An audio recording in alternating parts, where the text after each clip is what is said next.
오늘 성경 내용은 좀 무거운 내용입니다. 그래서 주제도 좀 무겁습니다.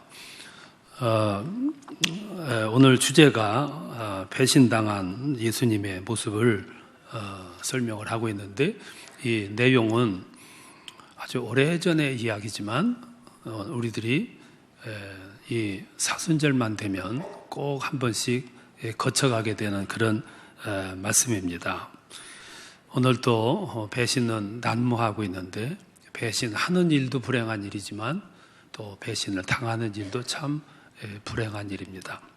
역사상 가장 두드러진 그 배신은 부하한테 배신을 당한 아마 시저 황제였을 거예요.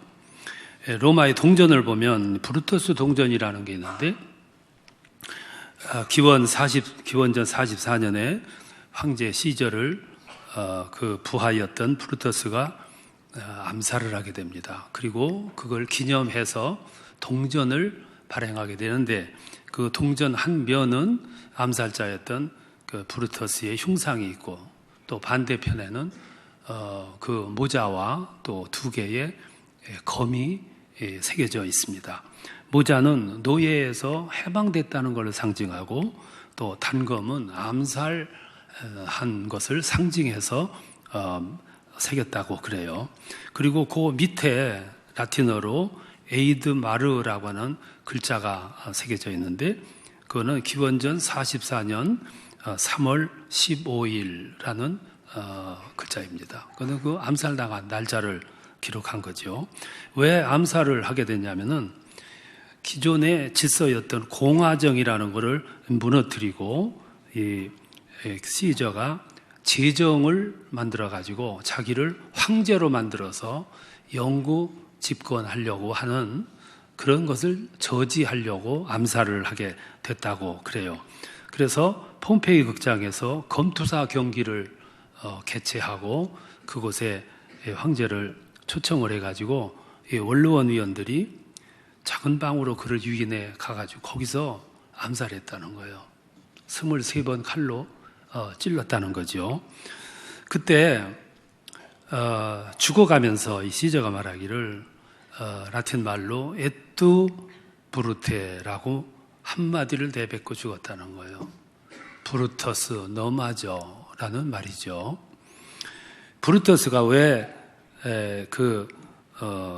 암살에 동참하게 됐냐면은, 지금까지도 민주주의가 이렇게 이루어지고 있는데 한 사람에게 권세가 다 집중이 되면 그거는 옳지 않다 하는 그런 뜻에서 배신에 가담을 했다고 그래요.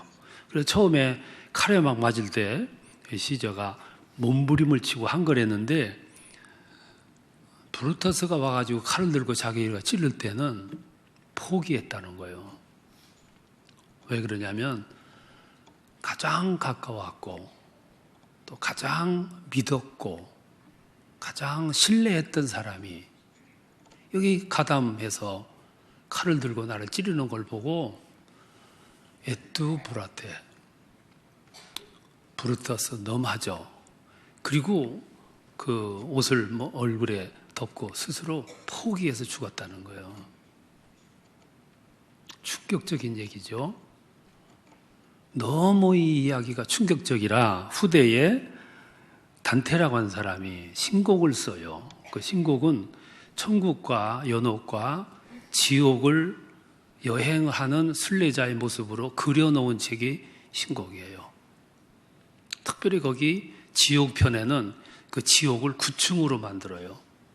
죄의 경질에 따라서 제일 악랄한 죄를 지은 악랄한 죄를 배신이라고 봤어요. 그 배신자를 제일 밑층에다가 9층에다가 넣었는데, 그 9층에는 코키투스라고 하는 그 지옥이 통곡의 강인데, 통곡의 강이라는 이름이 코키투스예요.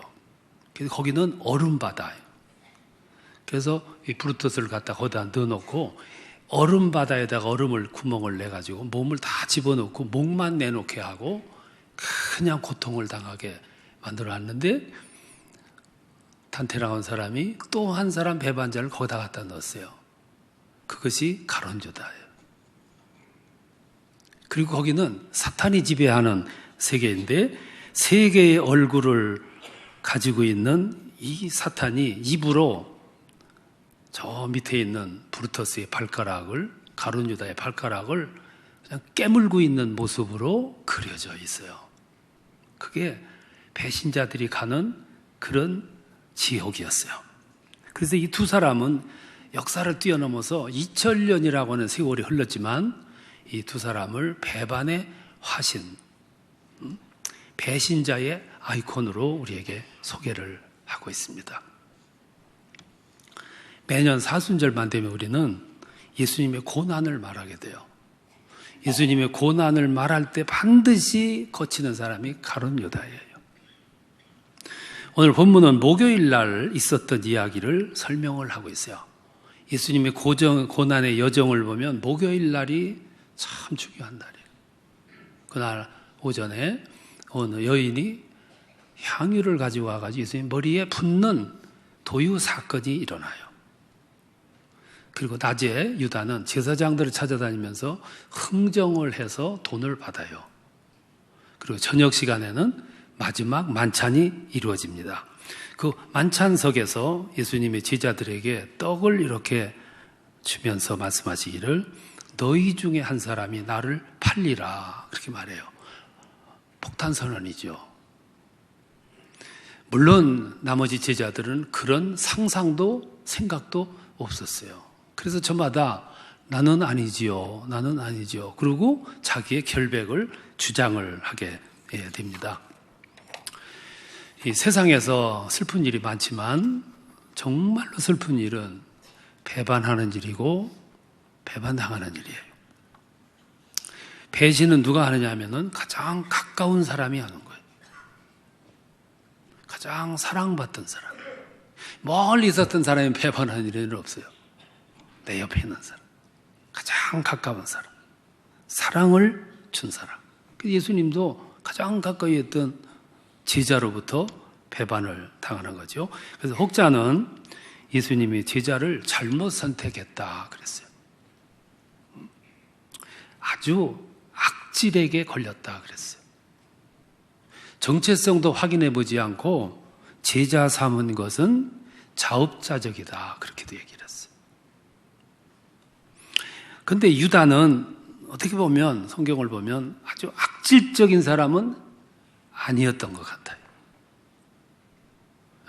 가룟 유다가 후에 마음이 돌아가지고 후회를 하고 자살해서 죽어요. 정말로 악질적인 사람은 안 죽어요. 자살도 안 합니다. 고개를 바짝 쳐들고 돌아다니면서 살지 안 죽어요.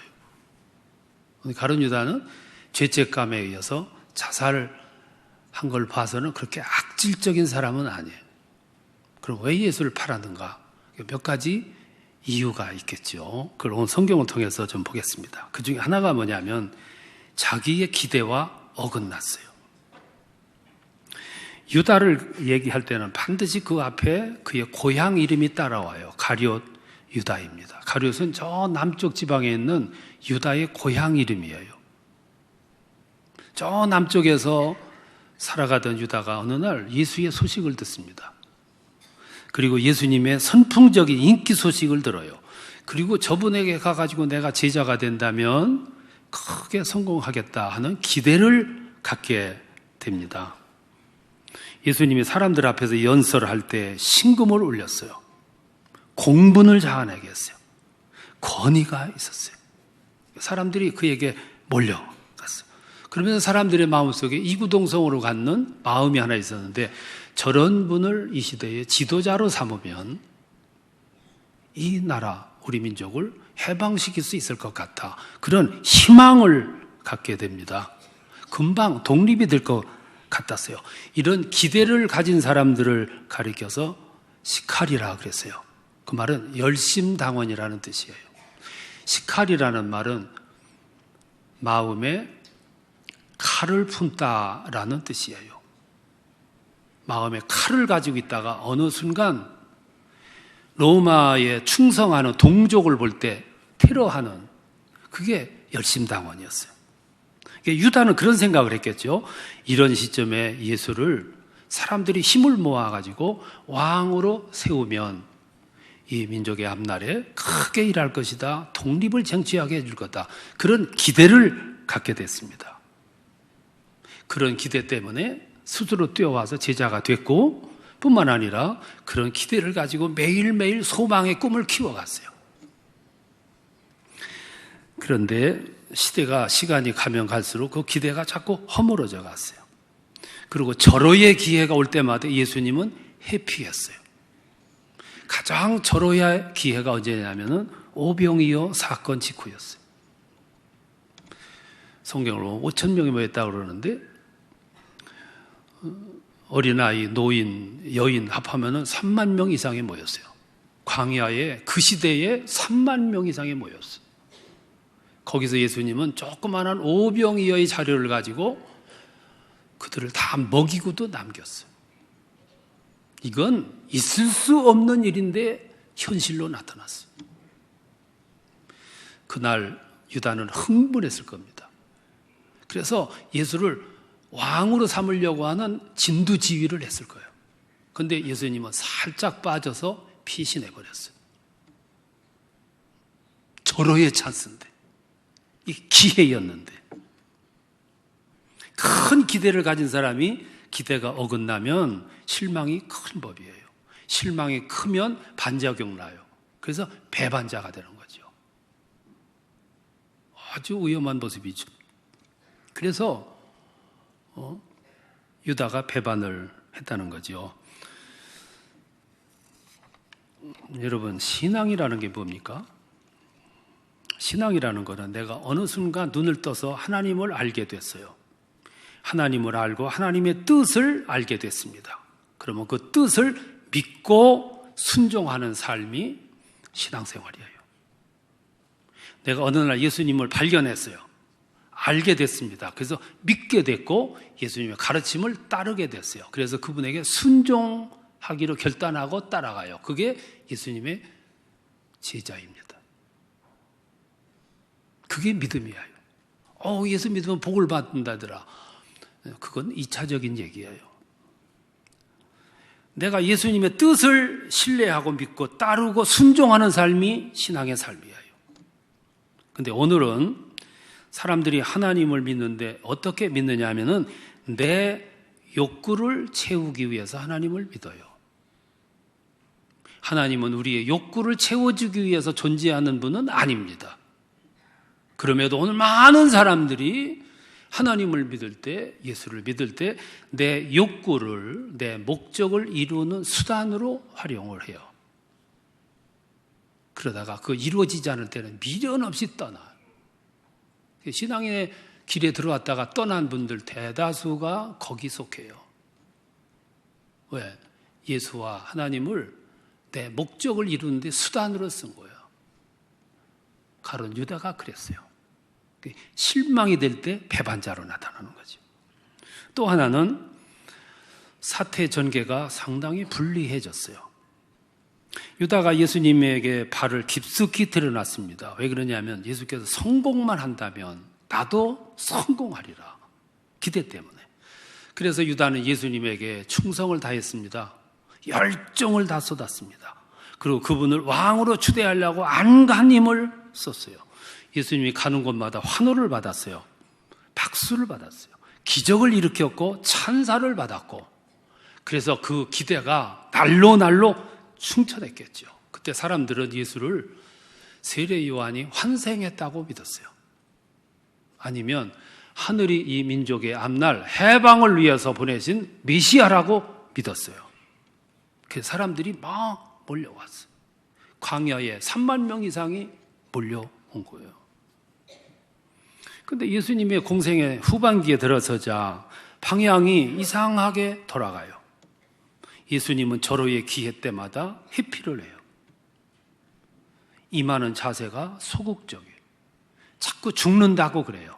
죽으면 사흘 만에 부활한다고 참 말도 아닌 말을 자꾸 하고 있어요. 대제사장들은 압력을 가해서 죽이려고 혈안이 되어 있어요.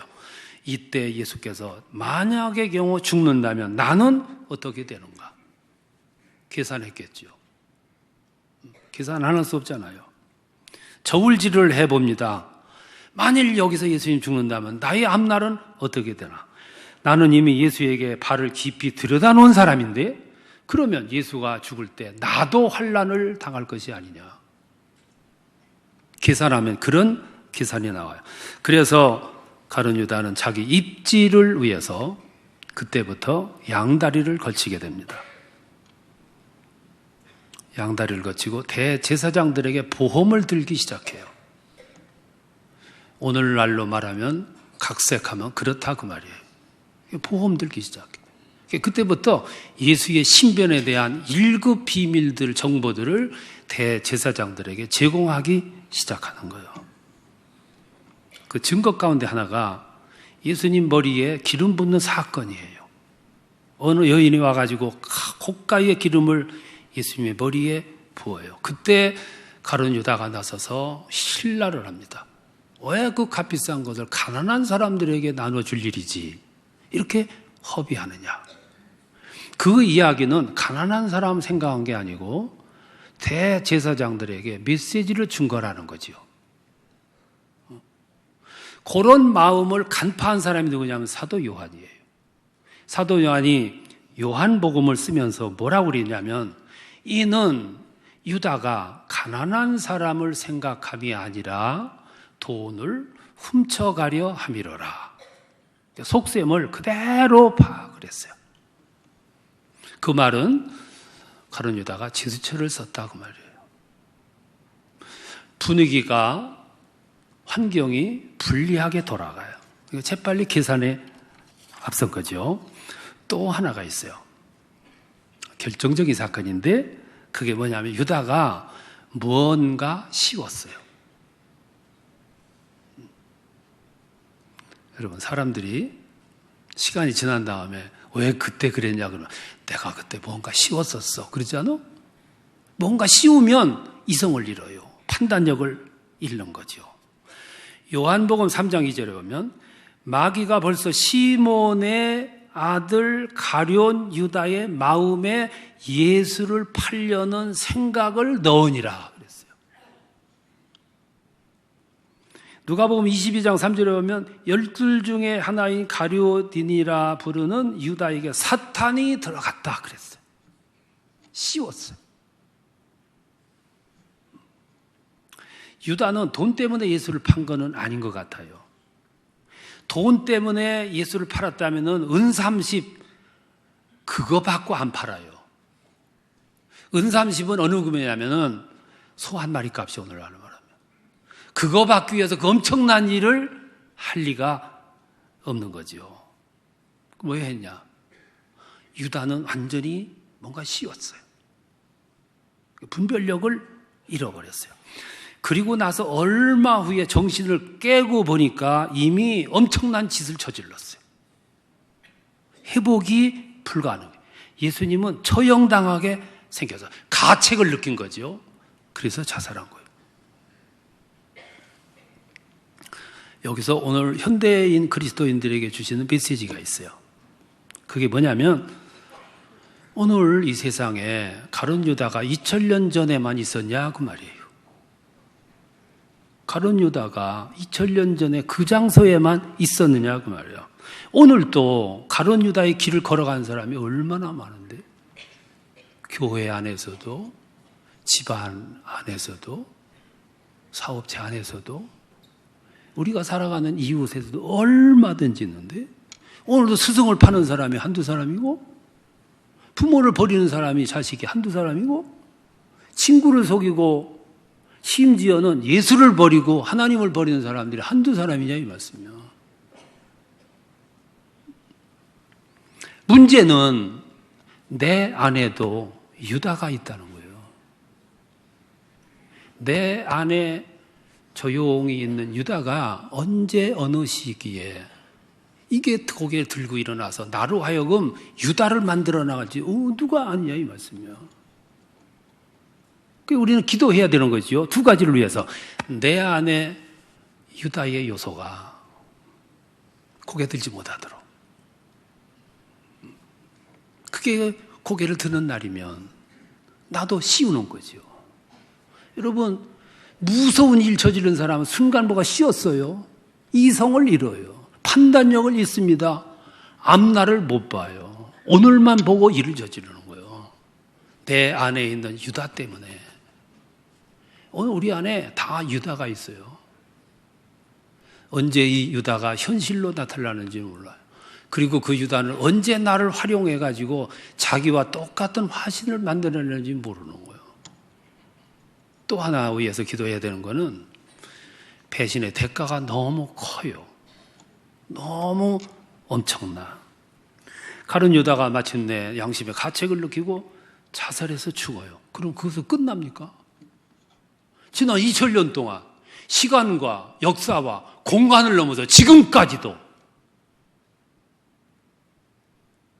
오늘뿐이겠어요? 미래에도 정말 때까지 계속 유다는 입에 오르는 텐데 배신자.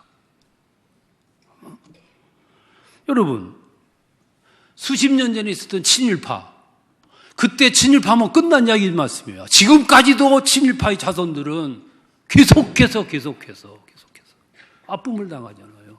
매국노, 수십 년 전에 이루어졌던 매국노, 그때 끝났습니까? 오늘도 계속해서 매국노 자녀, 자식들은 세상에서 얼마나 아픔을 가지고 살아가요. 씨 없는 수박으로 한때 선풍 인기를 끌었던 우장춘이라는 사람 알 거예요. 참 기구한 운명을 가지고 살았어요. 1898년도 일본에서 태어납니다. 도쿄대학 부설 전문학교에 들어가서 농학부에서 공부를 해요. 그리고 종의 합성 이론이라고 하는 주제로 박사학위를 받습니다. 그리고 이 세상에서 제일 유명한 육종학자가 됩니다. 그리고 1950년 한국에 영구 귀국을 해요. 그리고 동네에 있는 부산 동네 국립농업시험장에서 가족을 다 놔두고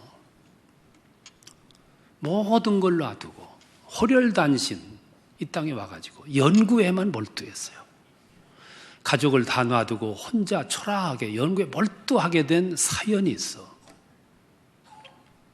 그의 아버지가 이름이 우범선인데 그는 일제시대 때 군대 대대장이었어요. 무관이었습니다. 1895년 10월 8일 날 을미년이죠. 을미년 잘 아시잖아요.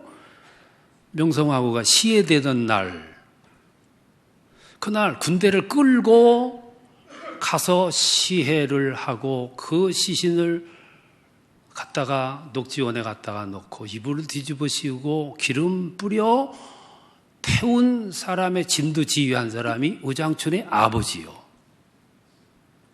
그리고 신변에 위협을 느껴서 일본으로 망명을 합니다. 그리고 거기서 현지철을 결혼해 살다가 고영근이라고 하는 사람에 의해서 자객이죠. 무참하게 살해돼서 죽어요. 그리고 우장춘이 고아원에 맡겨집니다. 우장춘이 커서 이 사실을 알게 된 후에 아버지 재가를 참회한다고 그는 다 놓고 한국으로 와요. 일본이 위험하다고 안 보내. 그러니까 밀국자 수용소에 들어가서 강제 추방 형식으로 이 땅에 와요. 와서 들어앉아가지고 연구에만 몰두해. 다 초월하고. 피로 지은 죄는 피로 씻어야 된다. 그래서 그냥 연구에만 몰두해서 어떻게 하면 이 나라를 위해서 조국을 위해서 뭔가를 이바지할 건가. 그렇게 연구하다가 1958년 8월 7일 날 국가가 그에게 아주 중요한 최고 훈장, 건국 훈장을 추서해요.